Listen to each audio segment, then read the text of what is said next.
Everyone, welcome to all of in ice marathon. This is Preeti Bura और आज हम start करेंगे एनवायरनमेंट इकोलॉजी का पार्ट 3। ये गलती से यहाँ पे 4 टाइप हो गया, I am sorry for that. यहाँ पे पार्ट 3 है अपना, दैट इज आवर क्लास 3। और जिसने अभी पहले की 2 क्लासेस नहीं देखी हैं तो देख लें, क्योंकि ये आपस में इंटरलिंक्ड है। अब अगर आपने पहले नहीं देखा तो दूसरा आपको समझ में आना मुश्किल है।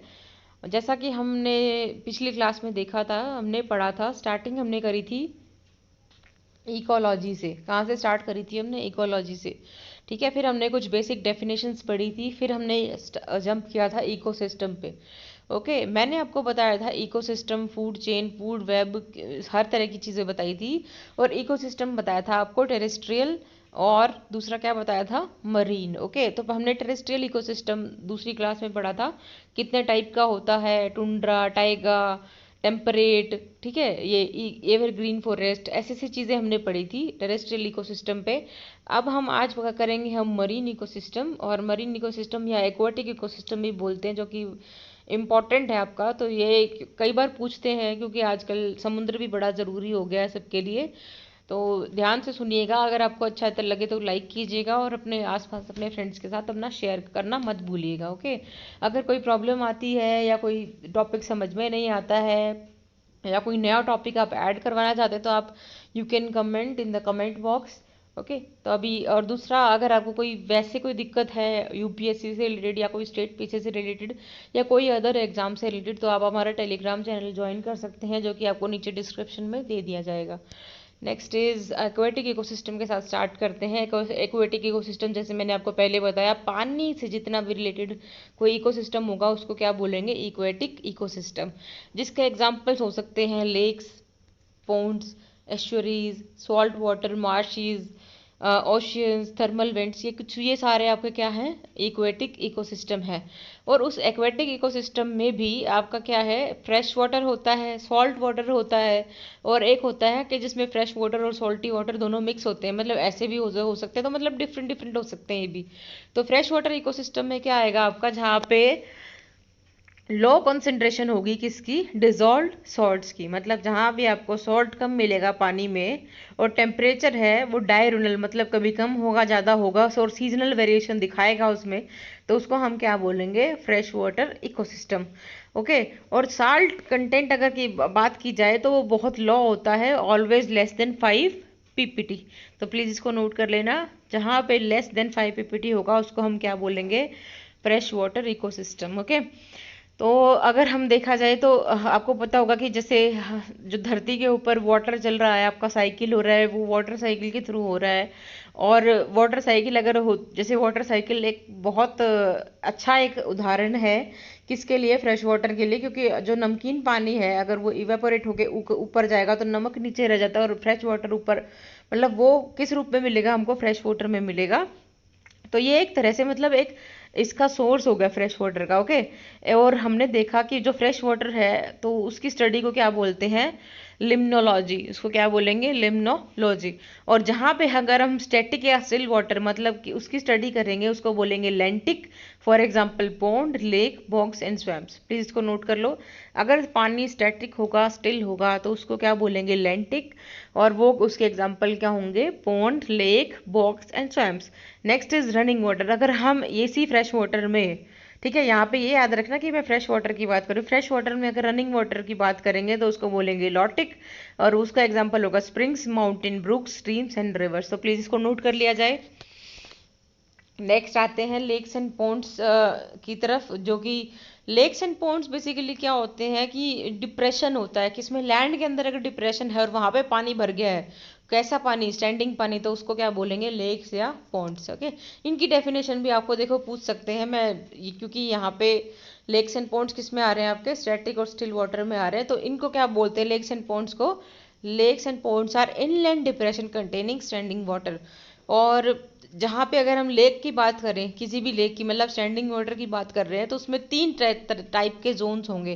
पहला जोन होगा पेरीफेरल जोन, इसको नोट कर लीजिए प्लीज। पेरीफेरल जोन, जिसको हम लिटोरल जोन भी बोलते हैं। नेक्स्ट इज दूसरा जो जोन होगा वो इसका होगा open water beyond the littoral zone, where water is quite deep.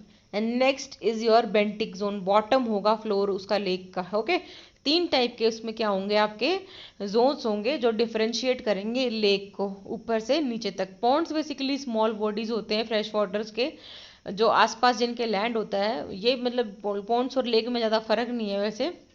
Pond's basically smaller होते हैं, शैलो होते हैं लेक्स से, ये फ़र्क है। और दो, जो टेम्परेचर है यूजुअली मतलब ऊपर से नीचे तक टॉप टू बॉटम अगर जाए तो पॉन्ड्स में सेम होता है, तो प्लीज़ इसको नोट कर लीजिए ना। और नेक्स्ट एक जो इम्पॉर्टेंट है दैट इज़ वेटलैंड्स, ये आपके बड़े ज़रूरी हैं।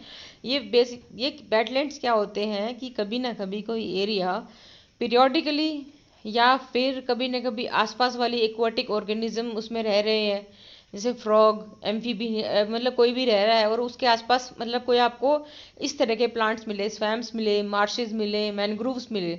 ओके, ऐसे मतलब क्या मिले आपको, जो पीरियोडिकली जिसमें पानी आ रहा हो, या तो वो कंटिन्यू गीला रह रहा हो या वो कंटिन्यू गीला नहीं रह रहा हो। ओके, पर कंटिन्यू उसमें पानी ज़रूरी नहीं है कि हर बार पानी आएगा, मतलब मैं कह रही हूँ पीरियोडिकली आएगा। मतलब उसमें कभी कभी जैसे समुद्र में लहरें उठी, वहां पे उसने जो लहरें हैं वो कहीं ना कहीं किसी गड्ढे में जाके गिर गई, तो हो सकता है पीरियोडिकली उसमें पानी आ गया हो। ओके, और उसमें कुछ ना कुछ आपके एक्वाटिक ऑर्गेनिजम्स रहने लग जाते हैं, जैसे फ्रॉग या एम्फीबियंस। और आसपास का जो एरिया है उस वहाँ पे मैनग्रोव्स या स्वैम्स या मार्शेस जैसे प्लांट्स आपको देखने को मिले या फॉरेस्ट आपको देखने को मिले, तो उनको बोलते हैं वेटलैंड्स। तो प्लीज़ इसको नोट कर लेना कि लेक और पॉन्ड में डिफरेंस आ सकता है, वेटलैंड्स की डेफिनेशन पूछी जा सकती है, ये बड़ा इंपॉर्टेंट है।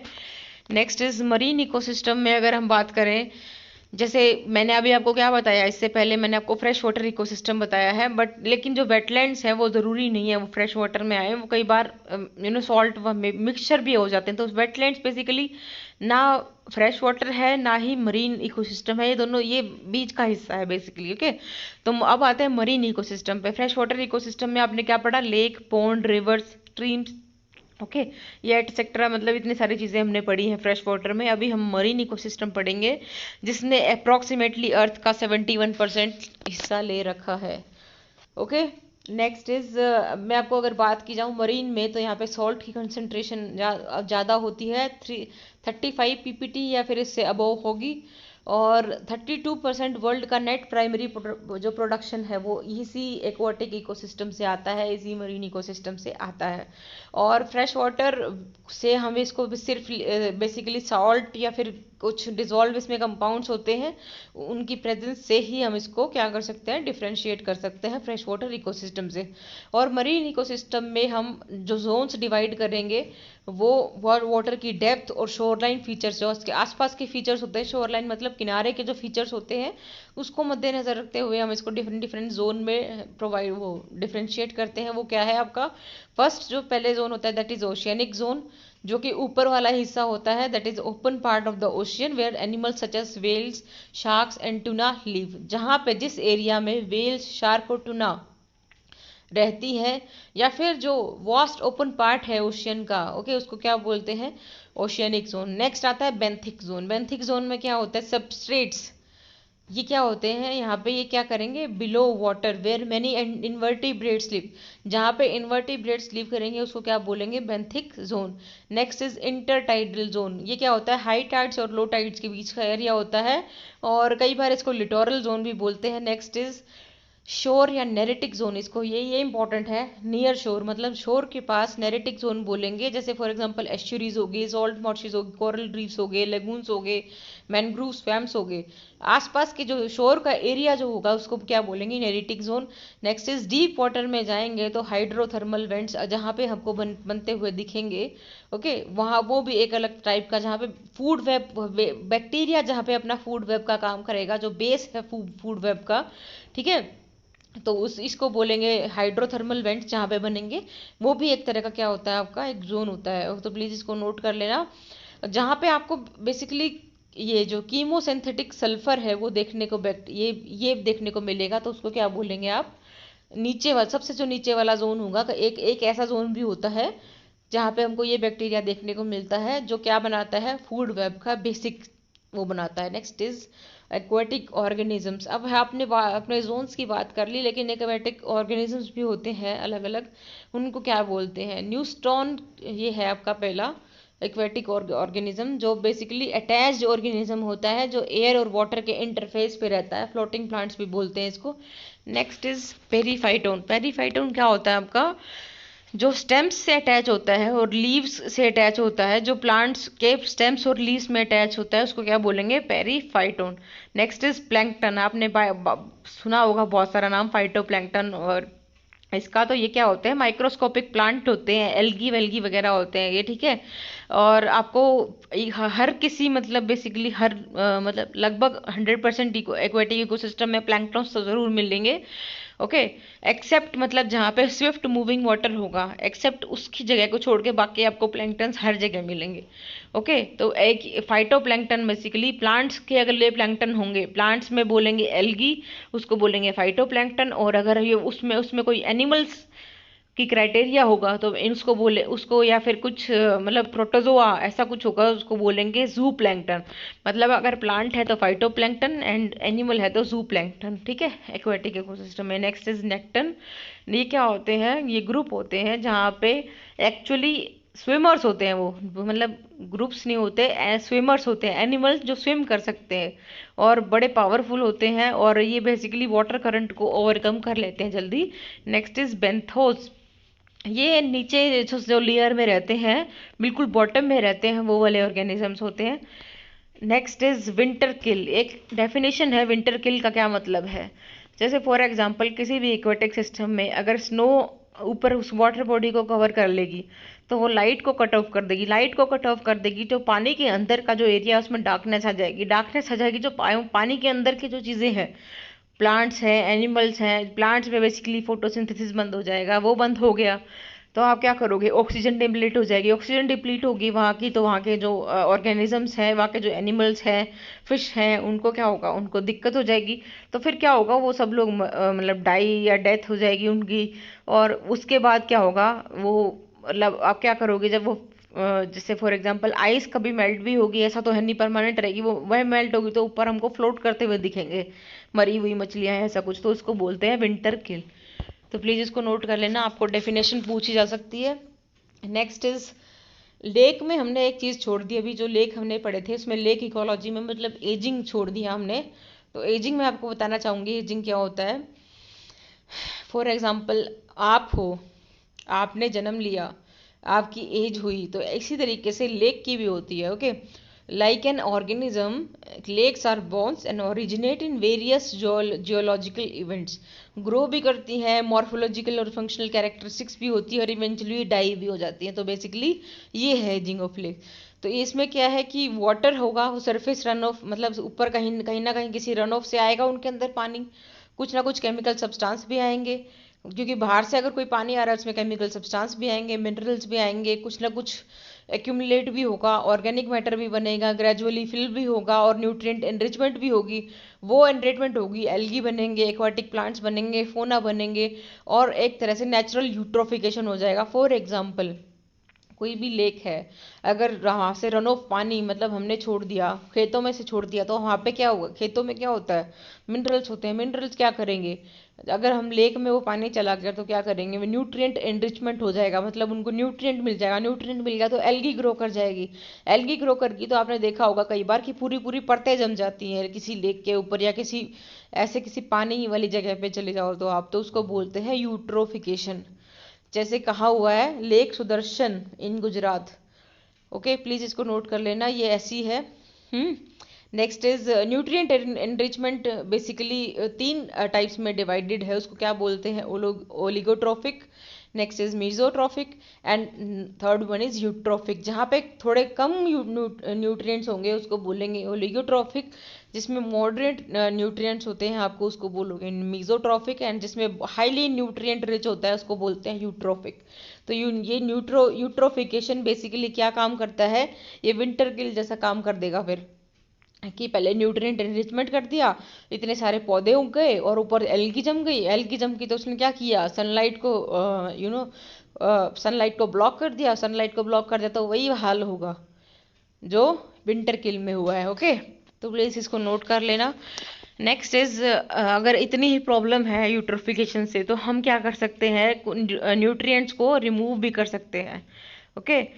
किस किस तरह से उसको रिमूव कर सकते हैं। Flushing with nutrient poor water, ऐसा ऐसा वाटर उस पर डाल दो जो न्यूट्रिएंट पुअर हो। Next is deep water abstraction, deep water abstraction किया जाए। Next is P on site P elimination by flocculation flotation with bag, मतलब ये सारी आपकी फ्लोटिंग प्लांट नेसी विद कुछ ऐसे डाल दो जो उन फ्लोटिंग प्लांट्स को ऑब्जर्व कर ले, एब्जॉर्ब कर ले। तो ऐसे ये सारे इसके तरीके हैं किसको, न्यूट्रिएंट को रिमूव करने से। या उसी साइट पे एल्गी को रिमूव कर दिया जाए फिल्टर्स लगा के, सेपरेटर लगा के, आर्टिफिशियल मिक्सिंग कर सकते हो, डीस्ट्रेटिफिकेशन कर सकते हो, या फिशेस को हार्वेस्ट कर लो उस एरिया में, स्लज को रिमूव कर दो। तो इससे क्या होगा, तुम्हारा यूट्रोफिकेशन कम हो जाएगा। तो प्लीज़ इन सारे इनको नोट कर लिया जाए अपने नोट्स में। आई होप सब बना रहे होंगे अच्छे से। और फिर भी अगर कोई प्रॉब्लम आती है तो you can discuss with me. Next is eutrophication, जैसे मैंने आपको अभी बताया है, दोबारा बताने की आई थिंक ज़रूरत नहीं है, फिर भी एक्सप्लेन कर देते हैं। जैसे फॉर एग्जांपल किसी भी एक्वेटिक आपका जो भी इकोसिस्टम है या कोई भी टाइप है उसका, उसमें क्या होगा, मरीन कोई भी इकोसिस्टम है उसमें क्या होगा, अगर जो आपका सरफेस वाटर रन ऑफ हो रहा है, मतलब वाटर रन ऑफ जिसमें भी हो रहा है, पानी कहीं से भी आ रहा है, और अगर वो अपने साथ न्यूट्रिएंट लेके आ रहा है वो पानी, तो वहाँ पे हम जिस भी उस लैंड में गए हैं, लेक में गए हैं, वहाँ पे क्या हो जाएगा, उस पानी में न्यूट्रिएंट एनरिच हो जाएंगे। तो वो क्या करेंगे, ग्रोथ करेंगे, किसकी, प्लांट्स की, एल्गी की। तो एल्गी की इतनी ज़्यादा ग्रोथ हो जाएगी कि वो पूरे सरफेस को कवर कर लेगी वो एल्गी, और वो क्या करेगी फिर, रेस्ट्रिक्ट करेगी पेनिट्रेशन ऑफ सनलाइट को। वो अगर सनलाइट अगर नहीं हुई तो फोटोसिंथेसिस नहीं होगा, अंदर वालों के लिए ऑक्सीजन डिप्लीट हो जाएगी, ऑक्सीजन डिप्लीट हो जाएगी तो अंदर वाले ऑर्गेनिजम्स मर जाएंगे। तो यही होता है, रिड्यूस्ड जो और ऑक्सीजन लेवल है, फिशेज और एक्वेटिक इकोसिस्टम सफोकेट हो जाएंगे and they finally will die. Okay, this is called eutrophication. और ये जो आपके बेसिकली जैसे सब्सटेंस है, नाइट्रेट्स है, फॉस्फेट्स है, कहीं से भी आ सकते हैं पानी के साथ, फर्टिलाइजर डालते हैं, सीवेज डालते हैं, तो कहीं से भी आ सकते हैं, ठीक है। और इसके इफेक्ट्स क्या होते हैं, बेसिकली इस इकोसिस्टम में चेंज होने के इफेक्ट्स क्या होते हैं, क्योंकि यूट्रोफिकेशन आपको पता है एक डेट्रिशियस लेयर बना देगा पॉन्ड्स एंड लेक्स के ऊपर। तो उससे क्या होगा, उससे होगा कि बायोडाइवर्सिटी डिक्रीज हो जाएगी। एल्गल ब्लूम का मतलब है एल्गी जो बेसिकली एल्गी है वो बहुत फैल जाएगी।